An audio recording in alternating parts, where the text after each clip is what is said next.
Herkese yepyeni bir videodan merhaba arkadaşlar. Merhabalar, hepiniz hoş geldiniz. Yine sizden gelen sorular doğrultusunda bugünkü videomuzun konusunu belirledik. Bugün Almanya'da taşınma süreci hakkında sizleri bilgilendireceğiz.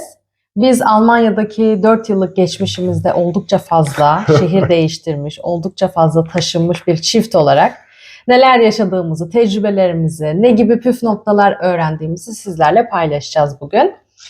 Eğer bizi tanımıyorsanız, ilk kez bu videoda karşınıza çıktıysak, Almanya'da az önce söylediğim gibi yaklaşık 4 yıldır yaşıyoruz ve buradaki tecrübelerimizi sizlerle paylaşıyoruz. Olabildiğince size yol göstermeye çalışıyoruz. Çünkü biz çektik, siz çekmeyin. Aynen öyle. Eğer hazırsanız bugünkü videomuza başlıyoruz.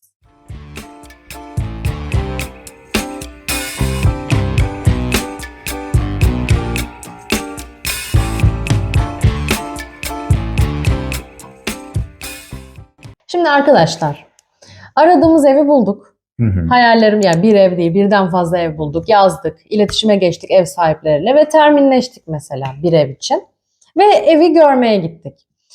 Nelere dikkat etmeliyiz, yanımızda neler götürmeliyiz, nasıl bir tutum sergilemeliyiz, birazcık bunlardan bahsedelim.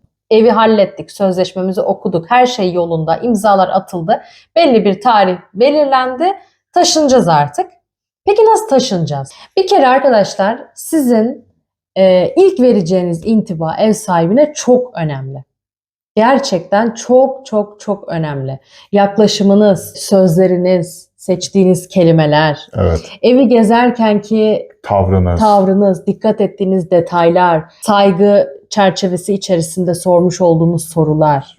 Yani şimdi tabii ki de sizin en doğal hakkınız, yeni bir ev geziyorsunuz. Eğer her şey yolunda giderse belki o evi kiralayacaksınız. Bunun için de her türlü detaya bakmak istiyorsunuz. En doğal hakkınız. Ama bazen evler dolu olabiliyor. Bazen o evde hala ev sahibi yaşıyor olabiliyor. Bazen eski kiracı yaşıyor olabiliyor. O yüzden hani bu tür durumlarda olabildiğince hassas davranmak lazım. Yani hani her sefer her bir odaya bakarken izin istemek lazım. Onlar seni gezdirirken hani onların gezdirdiği doğrultuya ayak uydurmak lazım gibi detaylar. Siz diyelim evi gezdiniz, beğendiniz, kafanızdaki soruları da sordunuz. O zaman büyük ihtimalle bir kapanış konuşması, yani hani gezdikten sonra bir oturup bir konuşacaksınızdır mutlaka. Ev sahibi size sorular soracak, siz soracaksınız. Yanınızda bana kalırsa hazırlıklı gitmelisiniz ki soracakları her türlü soruya elinizde kanıtlarınızla cevap verebilirsiniz ve ne kadar ciddi olduğunuzu, bu ev konusunda ne kadar istekli olduğunuzu kendilerine göstermiş olmanız için. Mesela biz, inanın bize, yani bir iş görüşmesine gider gibi hazırlanıyorduk bir ev ziyaretine giderken. Yani zaten özenle seçiyorduk ilanlarda evleri. Gittiğimizde de o kadar dolu dolu gidiyorduk ki yani her türlü evrakı sunabilmek için. Yani az önceki konuya geri dönersek, Instagram'da diyorlar ya hani kısa tutun bilmem ne. Biz o kadar uzun yazıyoruz. Ne zaman geldik, ne yaptık, geldiğimizden beridir nerelerde çalıştık, ne kadar süredir çalışıyoruz, maaşımız ne kadar, hepsini söylüyoruz.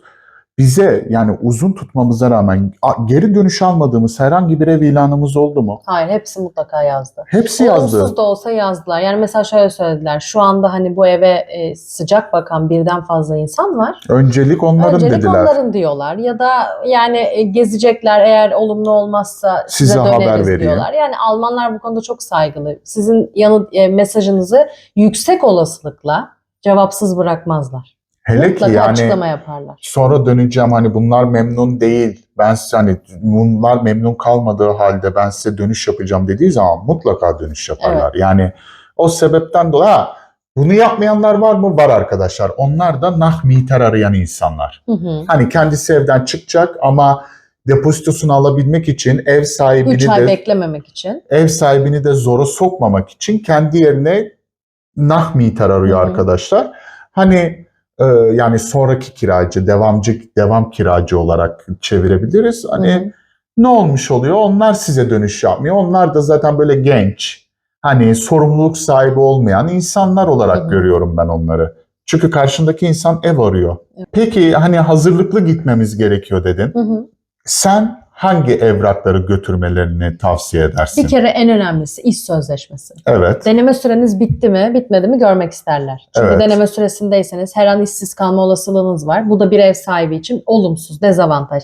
Siz deneme süresinde olabilirsiniz ama evliyseniz eşiniz çoktan deneme süresini geçmiştir. Bu da o da evrakını sunacağı için bu pek problem olmaz.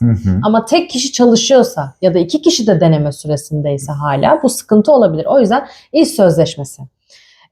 Maaş bodrosu. Yani son 3 aylık. Son 3 aylık maaş bodrosu çok önemli. Ne kadar kazanıyorsunuz?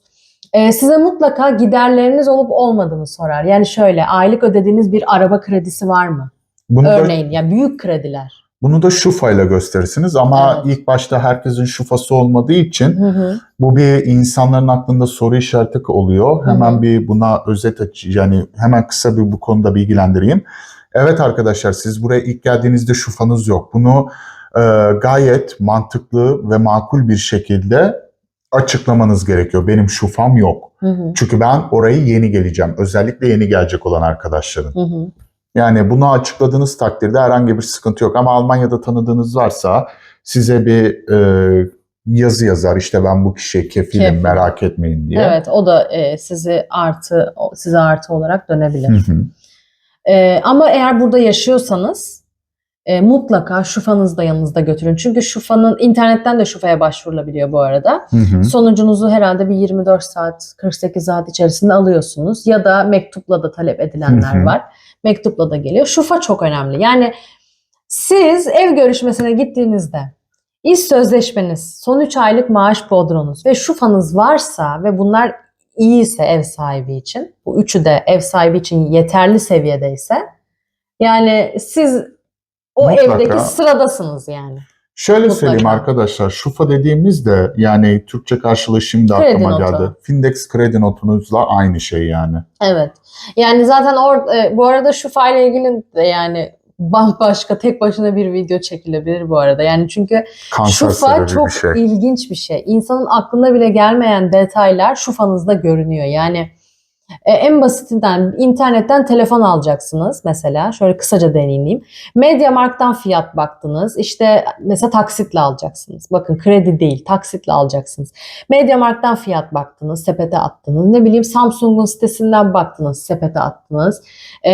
Satürn'den baktınız, sepete attınız. Bunların hepsi şufada görünüyor. Yani siz sanki oralardan krediye başvurmuşsunuz gibi şufada hepsi yansıyor, biliyor musunuz? Ya da ben hatırlarsam ben araba almak için hani önceden buna da değineceğiz sonra ama hani önceden hani araba almak için dedim ya, hani çekelim krediyi alalım, Türkiye'deki mantık. Hani fiyat orada baktın, hangi banka ne kadar veriyor diye. Sadece fiyat baktı, internetten sorgulama yaptı. Kredi karşılaştırdım. Evet. Bunların hepsi çıkmış mesela şufada ve bunlar şufa notunu düşürüyor falan. Ev sahibi bize bunları soru olarak sordu. Evet, mesela sen falanca tarihte neden krediye başvurdun dedi. Aslında o kredi neydi biliyor musunuz? Telefon taksidi. 1000 euroluk Targo Bank'taki telefonun. Ayda 100 euro ödediği, daha bile az ödediği bir taksitli bir alışverişi orada kredi olarak göründüğü için ev sahibi bunu da sordu yani. O yüzden bu da çok önemli arkadaşlar. Bak, şufa götürürüz dedik, maaş bodrosu götürürüz dedik, iş sözleşmemizi götürürüz dedik. Söylediğimiz gibi ben ekleme yapayım. Hani eski ev sahibinden alabildiğimiz bir referans yazısı varsa onu sunarız. Çok güzel olur. Bir de arkadaşlar, ben olsam, ki ben öyle yapıyorum, kendimi ayarlıyorum ve bankaya otomatik ödeme talimatı veriyorum.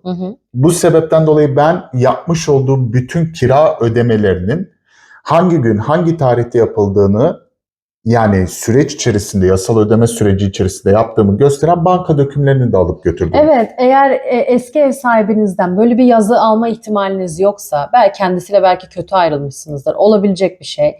Ama en azından kirayı düzenli olarak hiç aksatmadan ödediğinizi göstermek için son 1 yıllık mesela hesap dökümünüzü de sunabilirsiniz. Siz ne kadar şeffaf olursanız emin olun karşı taraf size o kadar sıcak ve olumlu bakacaktır. Evet. Güven çünkü her şeydir arkadaşlar. Evet. Almanya'da. Bunun dışında tabii ki işte konuşulacak detaylar, en erken ne zaman taşınabilirsiniz? Onlar en erken size evi ne zaman verebilir? Başvururken de arkadaşlar lütfen verfügbar ab Tarihine lütfen dikkat Evet, edin. ne zamandan itibaren taşınmanız mümkün? Bu zaten ilanda belirtilir mutlaka. Hı hı. Hani bunlar konuşulabilir. Nelerin devredileceği, nelerin mutfak devredileceği. özellikle. Evet, nelerin devredileceği konuşulabilir. Birçok beyaz eşyayı bırakıyor olabilirler. Bunlar Koltuğu için bırakıyor olabilir. koltuğu bırakıyor olabilir. Yani bu tür detaylar da mutlaka Hı hı. konuşulur. Ve zaten size olumlu olumsuz cevap o an kesinlikle verilmeyecektir. Yani bunu garanti ediyorum ki o Çok cevap nadir Türkler yapıyor onu. belki Bizim o memleketimizin cevap insanı çözüm sonuçlu olduğu için. evet, yani biz Türkiye'de alışığız. Hani anlaştık mı? Şeyler Evet. ya, hadi ver elini, tamam oldu bu iş falan, yani öyle bir şey gerçekten burada yok. Size haber vereceklerdir. Olumlu olumsuz mutlaka size geri döneceklerdir. Çünkü evraklarınızı sakin bir kafayla incelemek isteyebilirler. Evet. Her türlü detaya dikkat ederek, çünkü o an hepsine bakamayabilirler. Ama bu konuda şunu eklemek istiyorum. Bu konuda gerçekten Türk insanının buradaki sıcaklığını çok seviyorum. Hı hı. Yani Türkiye'deki mantık. Gittin gördün tutuyorum kardeşim. Tamam bitti gitti. Ama Aynen. Alman ne diyor?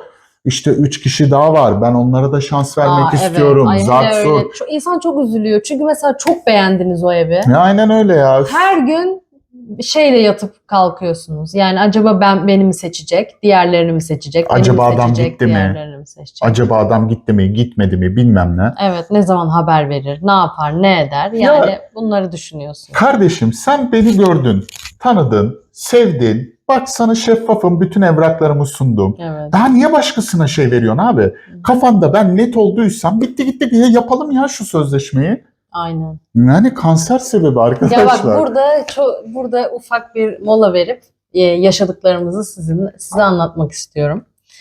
Biz şimdi Ahın'a taşınacağımız bizim netleşti. Geçici olarak işte bir yerlerde kalıyoruz falan. Neyse. Bu süreçte de harıl harıl ev bakıyoruz ve hani arabamızda olduğu için Ahın'ın 15-20 kilometre çevresine kadar bakıyoruz. Yani. Zaten şehir Okeyiz. merkezinde istemiyorduk. Zaten şehir merkezinde istemiyorduk. Yine de bakıyorduk falan ama yok, sonradan yani onu tamamen kafamızdan çıkardık. Neyse, iş yerimize yürüme mesafesinde olan bir ev bulduk. Aşırı beğendik ve ilk herhalde biz aradık ev ilanı konduktan sonra. Çünkü bu çok önemli bu arada arkadaşlar. İlk aradıysanız o evi ilk siz göreceksiniz demektir. Yani bu Normalde, garantidir. teorik yani olarak. normalde. Yani buna çok dikkat ederler, çok saygı duyarlar. Neyse, biz hemen adamı aradık, durumumuzu anlattık, her şeyi şeffaf bir şekilde açıkladık. Adam bize dedi ki, ben dedi şu anda yokum. Herbstferien'deyim dedi, yani Sonbahar tatilindeyim dedi. Döner dönmez dedi sizi arayacağım ve size evi göstereceğim dedi. Biz de dedik ki bak, evi o kadar beğendik ki, fotoğraflar böyle profesyonel makineyle çekilmiş, her detay çekilmiş. İnanın şöyle bir his veriyor, yani ben bu evi görmesem de olur. Ya adam... Ve biz açık açık şunu söyledik. Ya biz evi görmesek de olur. Lütfen evi bize rezerve edin. Biz bu evi tutacağız, garanti. Ve biz şurada çalışıyoruz. Zaten evin dibinde çalışıyoruz yani. Hani işten yana sıkıntı yok. Hiçbir şeyde bizden yana sıfır sıkıntı. Lütfen evi bize rezerve edin dedik yani. O kadar kaçırmak istemiyoruz evi. Ama adam kesinlikle ben evi size göstermeden size evi kiralayamam dedi. Size rezerve edemem dedi.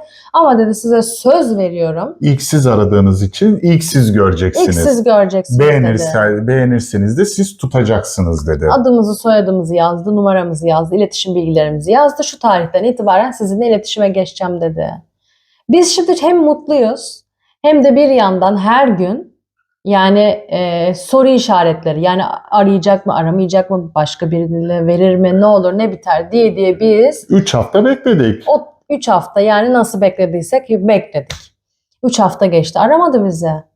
Bir hafta daha bekledik. Aramadı bizi, en son dedik ki yani bu böyle olmayacak. Biz bir daha arayalım, ne yapalım yani. Hiç unutmuyorum, 15 Ekim'de dönecekti. Öyle mi? Evet, hatta biz yanlış hatırlamıyorsam biz o 4 haftayı da sessiz beklemedik. Biz bir 2 hafta sonra arayıp kendisine şunu söyledik. Bakın biz hala bekliyoruz, vazgeçmedik. Bizi unutmayın olur mu deyip kendimizi hatırlattık. Evet. Buna rağmen adam da bize dedi ki merak etmeyin, ben hala dönmedim. O sebepten dolayı sizinle iletişime geçmedim. Hani problem yok. Neyse, 4 hafta sonra biz aradık. Bir de ne öğrenelim? Adam evi komşusuna vermiş. Evet.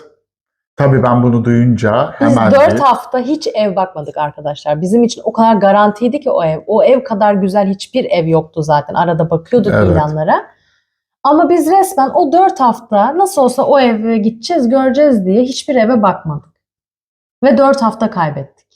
Ama ben adama Türkçe bildiğiniz dümdüz gittim yani. Aşırı derecede Türkçe küfür ettim. Senin yapacağın işten deyip bir başladım. Evet. Yani çünkü hiç etik bir davranış değildi. Biz aramasaydık kendisinin bize haber vereceği yoktu. Bir de hani ilk biz aramıştık. Komşu nereden çıktı yani, değil mi? Komşuna şunu demen gerekiyor. Ben 2 hafta, 4 hafta önce birilerine söz verdim. Ona göstereyim. Hadi yani şunu bile yapsaydı en azından bizimden bu kadar laf işitmezdi. Ben en azından onlara bir evi göstereyim. Yani ama Tabii ki yine de bizim sana için daha, kiralayacağım. yani yine bizim için çok üzücü olurdu ama yani en azından şundan iyi olurdu yani 4 hafta beklediğimize değerdi. Derdik ki yani gittik, ne yapalım, bizden daha iyi koşullarda birileri varmış demek ki derdik. Tabii ki de. Yani bu bizi çok üzmüştü, çok sinirlendirmişti ve bize şu konuda ders oldu ki öyle ne olursa olsun birilerinin demesine göre hareket etmeyin. Kendinizi hep garantiye alın. Hep bir B planınız, hep bir C planınız olsun. Mutlaka. Eğer B planınız gittiniz, tuttunuz, baktınız, içinize sindi. Tutmak istiyorsunuz, direkt tutun. A planını da boş verin. Bırakın onlar cayıyor, biz de cayalım arkadaşlar. Kesinlikle öyle. Hiç düşünmeyin bu kadar yani basit. Ne olacak, ben şimdi söz verdim, nasıl cayacağım.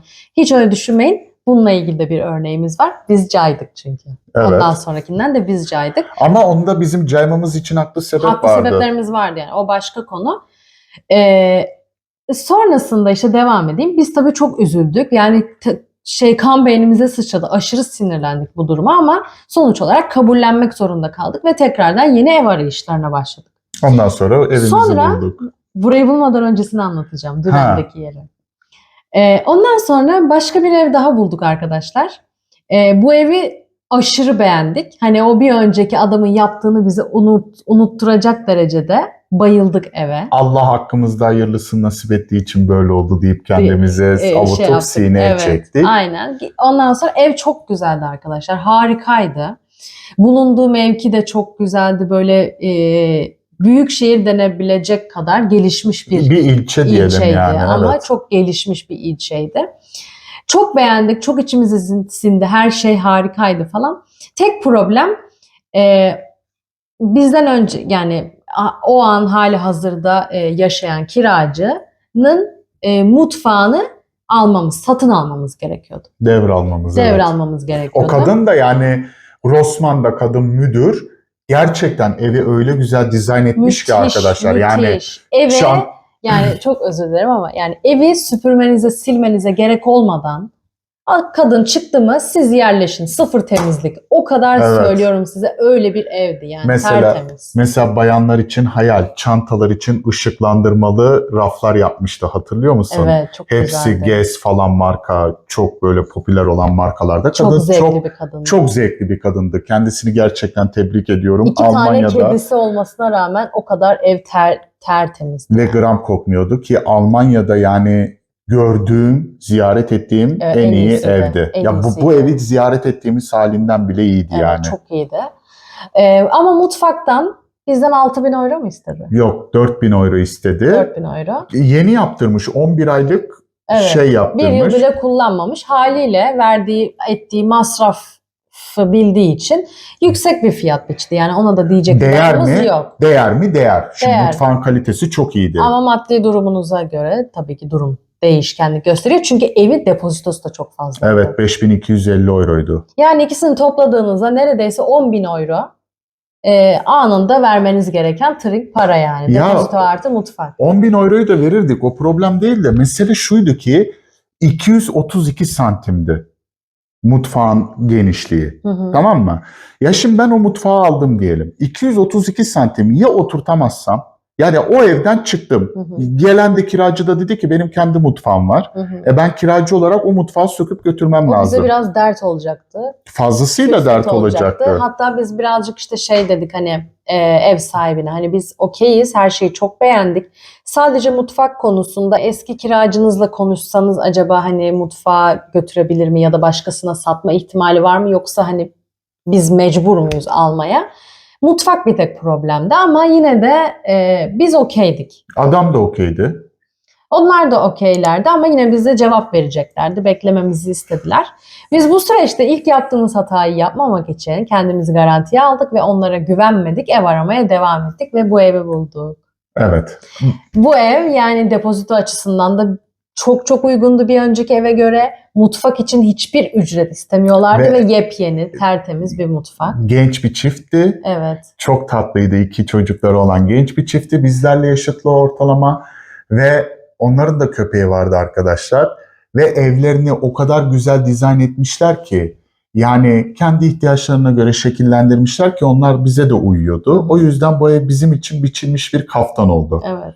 Yani ki Sebastian kendisi artık arkadaşım oldu. Yani Marvel'e de çok düşkün bir karakter. Herif gitmiş evine Mark 9'un bildiğiniz orijinal şeyini almış. Giyilebilir kostümünü almış Marvel'den. Orijinal almış yani. Çok iyiydi. Şurada duruyordu böyle. Tam burada kocaman. Lara birazcık sıkıntı çıkarıyordu ama güzel görünüyordu yani. Burası oldu. İmkanları da çok iyiydi. Onun da garajı vardı Evet, ama bunun biz, garajı daha büyük. Evet ve bu mahalleyi de biz çok sevdik yani ve burası işimize de daha yakın olduğu için artılarını eksilerini masaya koyduğumuzda burası ağır bastı gerçekten. Hı hı.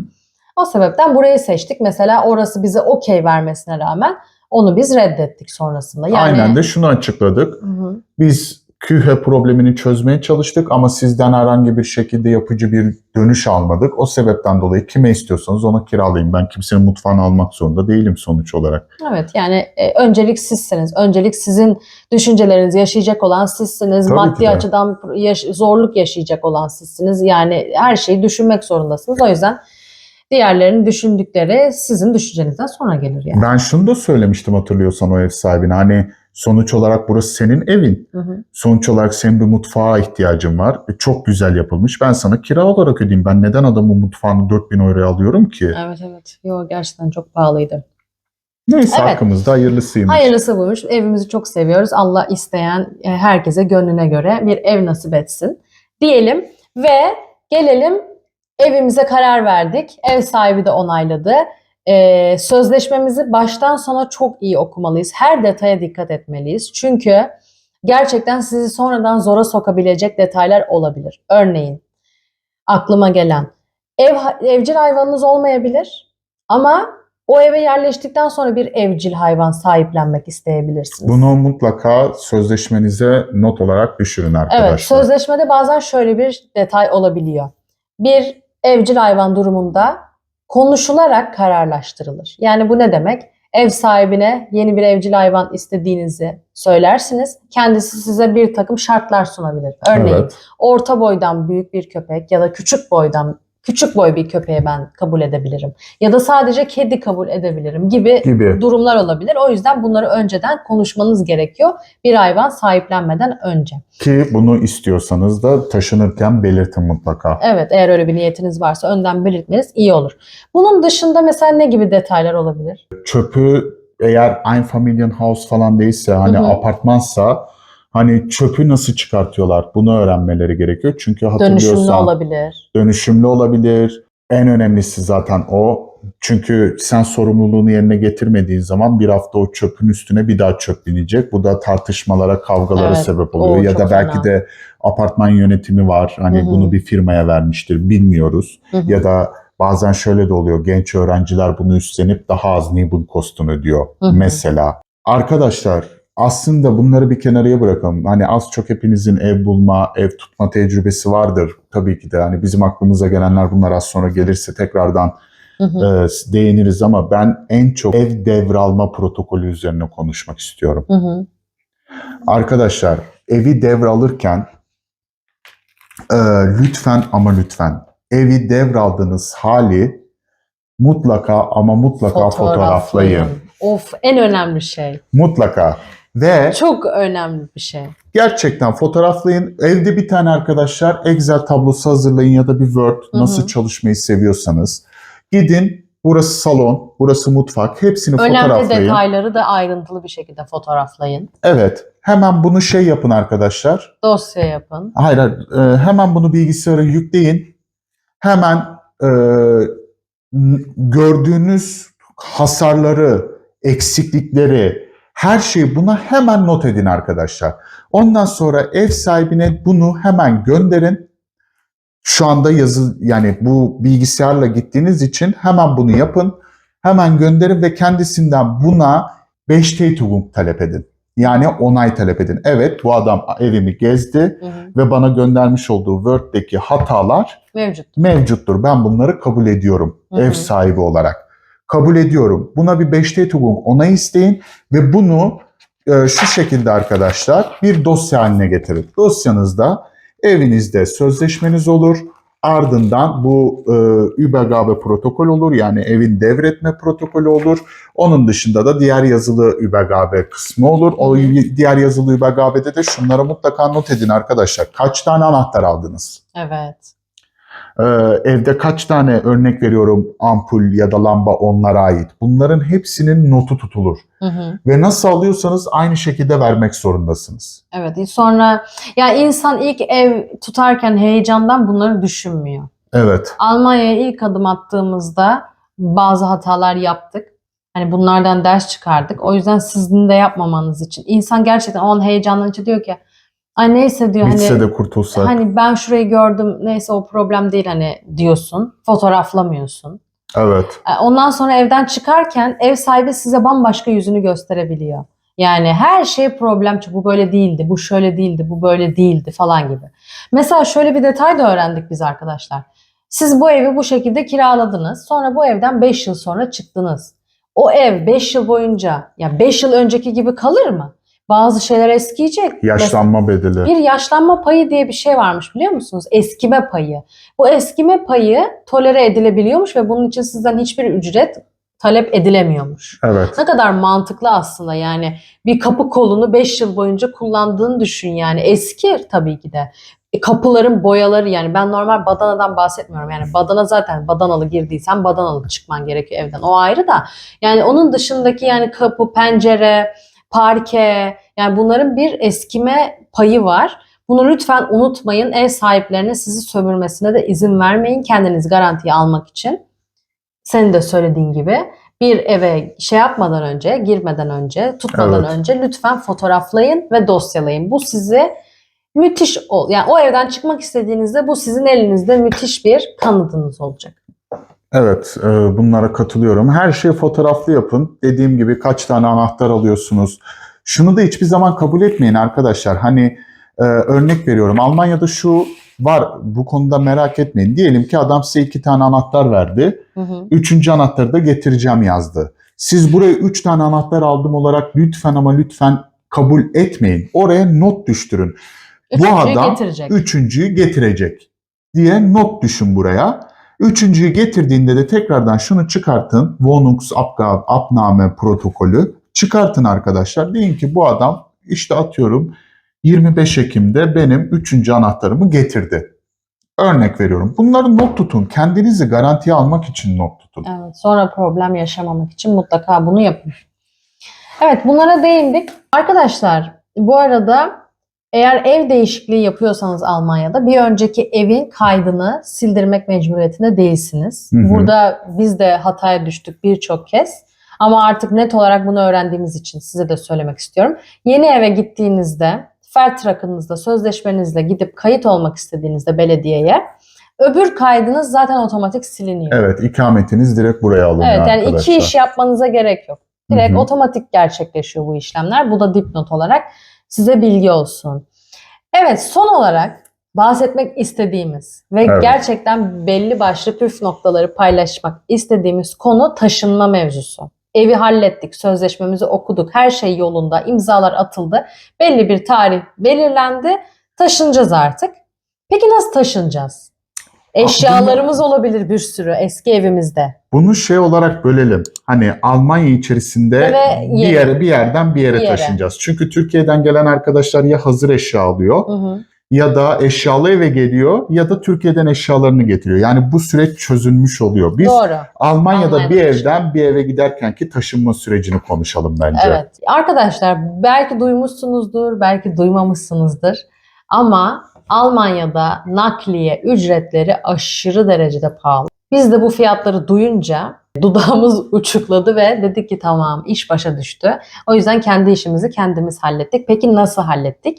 Ama buna değinmeden önce şunu söylemek istiyorum. Bazı firmalar iş için taşınıyorsanız eğer taşınma bedelini karşılayabiliyor. Bu istisna. Evet. Böyle bir şey varsa bunu zaten havada kapın. Mutlaka. Yani bunu değerlendirin kesinlikle. Arkadaşlar bu arada hani taşınırken yaptığınız masraflar için gerçekten üzülmeyin. Çünkü vergi bildirimi de bulunurken bir sonraki sene o taşınmanızı 880 euro olarak gider olarak gösterip vergi bildiriminde bunun geri ödemesini zaten alıyorsunuz. Herhangi bir şekilde sıkıntı olmuyor yani. Evet, biz nasıl taşındık? Of. Biz iş başa düşünce tabii ki de bir kamyon diyelim biz ona. Büyük bir araç. Özür dilerim ama burada şunu bir açalım. Hani pahalı dedik ya. Evet. Arkadaşlar biz buraya taşınmadan önce bir önceki şehrimizden buraya 450 kilometrelik bir yol için bir nakliye firmasından fiyat teklifi aldık. İşte bütün eşyalarımızı fotoğrafladık, gönderdik. Bize verdikleri fiyat 3750 euroydu. Düşün. Yani bir de yani gelecekler, paketleyip alacaklar. Sökme falan bize ait. Gelip paketleyip alacaklardı. Buraya da getirip yığacaklardı. O kadar yani. Başka hiçbir şey yok. Bunun için 3750 euro istediler bizden. Böyle olunca da eşimin dediği gibi iş başa düştü. Evet. Peki biz bu sorunu nasıl çözdük? Biz bu sorunu nasıl çözdük? Tabii ki de kendi nakliye aracımızı kendimiz kiralayarak. Bunun için de aslında birçok seçenek var ama mutlaka biliyorsunuzdur. Sixt firması bizim için en güvenli, en alışık olduğumuz, daha önce de tecrübe ettiğimiz bir araç kiralama firması olduğu için biz Sixt'i tercih ettik. Ve bu arada Sixt'ten kiraladığınız aracın faturasını da vergi bildiriminde gider olarak gösterebiliyorsunuz. Bu da dipnot olsun. Büyük bir araç kiraladık. Büyük araçlar da çeşit çeşit arkadaşlar. Bir bildiğiniz komple araç var. Yani ön kısmı ile arka kısmı birleşik olan araçlar. Renault Master'ı Renault Master gibi olanlar.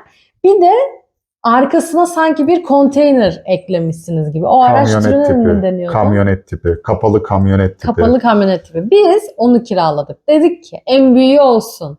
Bütün eşyalar tek seferde gelsin. Üste kadar yağarız bilmem her ne. Her şeyi düşündük yani. Yağmur yağarsa ıslanmaz eşyalarımız. Aynen. Güya doğru bir seçim yaptık. Aşırı büyük bir araç. Yani ve biz arkadaşlar tam kışın ortasında kar, fırtına, dolu, yağmur öyle bir zamanda taşınıyoruz bu arada. Bir de aracı kiralarken diyor ki yani 3,5 tona kadar diyor. Şimdi 3,5 tona kadar dediği zaman benim aklımda şu, yani cahillik, benim aklımda şu oldu. Yani ben bunu kasasına 3,5 tona kadar yüklerim. Ama öyle bir şey yok canlarım. Evet. Öyle bir şey yok. Yani sakın o araçtan kiralamayın sakın. Arkadaşlar. Bu şu demek arkadaşlar. Araç ağırlığı artı kasa ağırlığı. Dingile binen yük 3,5 tonu geçemez. Ve tabii biz bunu detaya dikkat etmedik. Arabayı yükledik. Biz ama eşimle oynuyoruz yani. Her şey sığdı ve böyle tam sığdı. Yani hani böyle nasıl söyleyeyim size? Açtığınızda eşyalar dökülmeye başlıyor yani. Yani o kadar yani anca zor kapattık kapılarını. O denli zor sığdı. Mutluyuz artık yani taşınıyoruz, bitiyor bu çile diye. Kardeşimi, erkek arkadaşımı yola çıkardık. Onlar geliyordu bu tarafa doğru. Arkadaşlarımız yola çıktı. Onlar bu tarafa doğru geliyordu. Biz de 1 kilometre gidebildik arkadaşlar. Bir ses geliyor. Biz mutluyuz böyle. Çıktık yola. 1 kilometre gittik. Bir ses geliyor. Tekere bir şey çarpıyor. Allah Allah ne çarpıyor? Bir inip baktık ki dünya başımıza yıkıldı. O bildiğiniz kasa var ya, bahsettiğimiz kasa. Tekerleğin üstüne binmiş. Tekerleği yiyor. Yani gidemiyoruz. Kasa o kadar ağır ki tekerleğin, yani nasıl bir sistem yaptılarsa tekerleğin üstündeki boş kısım yani ağırlıktan dolayı kapanınca, dolayısıyla yani çünkü ayrı bir bölme değil. Ayrı bir bölme olması gerekiyordu. Yani o yüzden biz şok olduk arkadaşlar ve o kasanın yarısını geri indirmek zorunda kaldık. Yani, kar yağıyor. İkimiziz. Herkesi gönderdik. İkimiziz. Evet. İndirmemiz gerekenler. En son bindirdiklerimiz de akıllıyız ya, şey diyoruz. Gidince de ilk önce onları indiririz diyoruz. O yüzden en önemli şeyleri en sona koyduk. Peki bu en önemli şeyler ne? Çamaşır makinesi. Buzdolabı. En ağır şeyler. Kurutucu. Ve ikimiz varız sadece. Neyse tabii ki de ben eşime eşim her ne kadar yardım etmek istese de ona Eşin bir her şey ne kadar bırakmadı. Hulk olsa da Ona yani bırakmak istemedim. Yani hepsini tek başıma o karda, çamurda indirdim. çok kötüydü. Yani ondan sonra zaten çok da bir şey indirmedik yani. Bir buzdolabını indirdik. Bir çamaşır makinesini Zaten indirdik. tekerlek rahatladı. Öyle olunca yola devam ettik ama en büyük zulüm tekrardan o yolu geri yani bir kez daha gelip kalanları almak zorunda olmamızdı. Çünkü evi devrettik. Bu size gerçekten bir uyarı olsun. Bu hatayı sakın yapmayın diye. Ve- Sixten bu aracı kiralamayın. Bu aracın fotoğrafını buraya koyuyorum. Bunu sakın kiralamayın yani. Gidin Renault Master kiralayın. Ha öyle 2 sefer yapmışsın, ha Aynen. öteki türlü 2 sefer yapmışsın. Hiçbir şey değişmiyor arkadaşlar. Hatta bu eşimiz size göstermiş olduğu fotoğraftaki araç daha çok yakıt sarf ediyor. Haberiniz olsun. Gidin Renault Master'ınızı kiralayın. Master tipini 3.5 lang. Evet. Rahat rahat doldurduğu için arkadaşlar. Aynen öyle. Peki bu araç ortalama bize ne kadar mal oldu? Bu kilometreyle alakalı bir durum.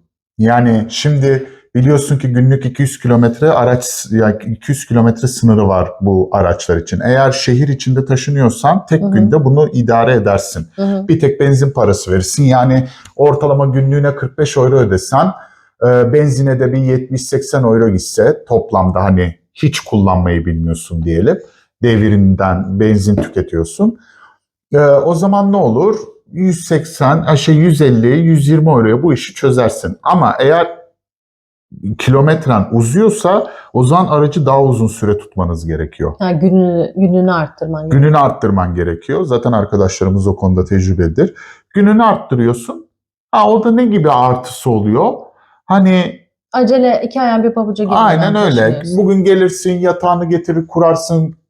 Basit bir şekilde ise sabah kalkar boşaltmaya başlarsın. Evet. Ya öyle. O olur yani. Başka da bir şey olmaz. Ama bize 400'e falan mı mal oldu? Mesela o araç. Benzinin falan her şeyi dahil 400 euroya hallettik Hani diyelim. arkadaşlarımız nakliyeyle kıyaslayabilsin diye Şöyle söylüyorum. ki biz bir haftalığına kiralamıştık arabayı. Toplamda bir hafta için 335 euro gibi bir para ödemiştik.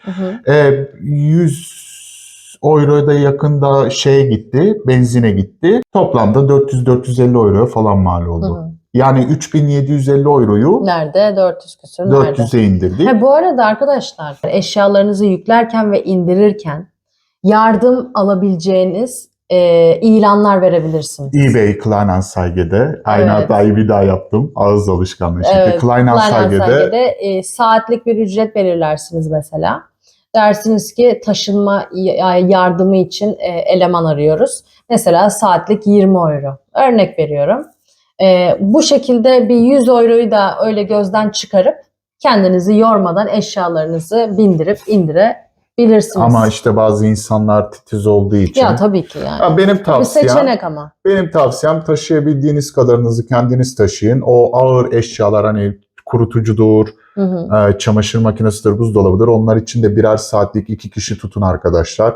20-20 verirsiniz, 40 euro. Adamlar yükler, basar, gelirsiniz yani, bu kadar basit. Evet, yani hani bu tarz yardımlardan da iyi yararlanabilirsiniz. Taşındıktan sonra yapılması gerekenleri arkadaşlarımız biliyordur. Bilmiyorlarsa bile yani hani adres kaydıdır, Nebenkosten'da bizim tarafımızdan kaydı yapılması gereken elektrik, su gibi kayıtları gerçekleştirmek için yine Check24 üzerinden bunları yapmak mecburiyetindeyiz. İnternetimizi bağlatırız vesaire ve artık yeni hayatımıza hazırız. Bu arada arkadaşlar, hani diyelim ki çalışmak zorundasınız. Montaj için de hani Kleinanzeige'ye ilan verip montajcı birini arayabilirsiniz. Adam gelir. Siz işteyken eşinizle birlikte, hani eşiniz gösterir, o da oraya montajını yapar. Bu kadar basit yani, aslında bir sürü çözüm var. Evet arkadaşlar, bugün elimizden geldiğince Almanya'da taşıma sürecini anlattık. Yaşadığımız anılarımızı sizinle paylaştık. Travmalarımızı sizinle paylaştık. Umarım sizlere yol gösterici bir video olmuştur. Sizin de taşıma sürecinde yaşadığınız değişik, komik, zorlu anılar varsa lütfen bize yazın, bizimle yorumlarda paylaşın. Umarız eğer ev arıyorsanız en yakın zamanda gönlünüze göre bir ev bulursunuz. Ufacık bir hatırlatma yapayım. Arkadaşlar, diyelim ki taşınmak istiyorsunuz. Evinizde çok büyük eksikler var. Onları da mesela Kleinanzeige'de lokal taşınacağınız yerde ararsınız ya da Verschenken olarak ararsanız ya bedavaya gelmiş olur ya da arabayı boşalttıktan sonra 2 dakikada toplayabileceğiniz mesafede olmuş olur. Biz öyle yapmıştık. Bu da evet önemli bir püf nokta bence.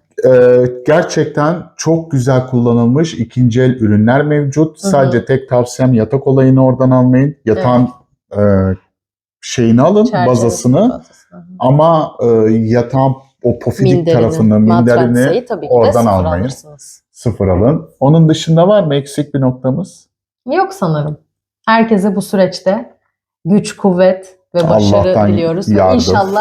İnşallah yani böyle yağmursuz, karsız, fırtınasız bir günde taşınırsınız. İnşallah. Taşınacaklar için. İnşallah. Çünkü biz bunu yaşadık, tecrübe ettik, ne kadar zor olduğunu biliyoruz. Hala inanamıyoruz bu arada. Evin bu köşesinde böyle yerleşmiş bir şekilde nasıl oturup şu an video çekiyoruz. Çünkü fotoğrafı varsa gerçekten ekleyeceğim buraya. Burada böyle oturuyorduk. Önümüzde çamaşır makinesi duruyordu. Bunun önünde ve şurada çamaşır makinesi duruyordu. Çok komik yani hani hatta birbirimize şey diyorduk işte bir daha ömrümüz boyunca salonda koltukta otururken karşımızda çamaşır makinesi olmayacak. Yani hani bu bir ilk ve bir daha yaşanmayacak falan diye. Gerçekten zor bir süreç. Dediğim ama gibi, keyifli de. Evet, yeni başlangıçlar her zaman güzeldir. Yeni başlangıçlar güzeldir. Hepinize taşınmak üzere olanlar ya da taşınacaklar için Wir drücken euch Daumen. Evet. Güzel ve iyi bir süreç geçirmenizi diliyoruz. Hepinize kucak dolusu sevgiler gönderiyoruz. Umarız videomuzu beğenmişsinizdir. Beğendiyseniz lütfen abone ol butonuna tıklamayı unutmayın ve beğenmeyi de unutmayın. Destekleriniz bizim için her zaman çok önemli. Bizimle düşüncelerinizi paylaşmayı da lütfen unutmayın. Ve lütfen bizimle tecrübelerinizi paylaşın. Biz bütün yorumları okuyoruz, özenle okuyoruz ve cevap vermeye çalışıyoruz. Çünkü yani biz taşınma sürecinde özellikle çok sorguladık. Acaba diğer insanlar bunu nasıl hallediyor diye. Sizler nasıl hallettiniz? Lütfen bizlerle bunu paylaşın. Evet, lütfen bizlerle bunları paylaşın. Bir sonraki videoda önümüzdeki cumartesi günü görüşmek üzere. Kendinize çok iyi bakın ve sağlıcakla kalın. Hoşça kalın.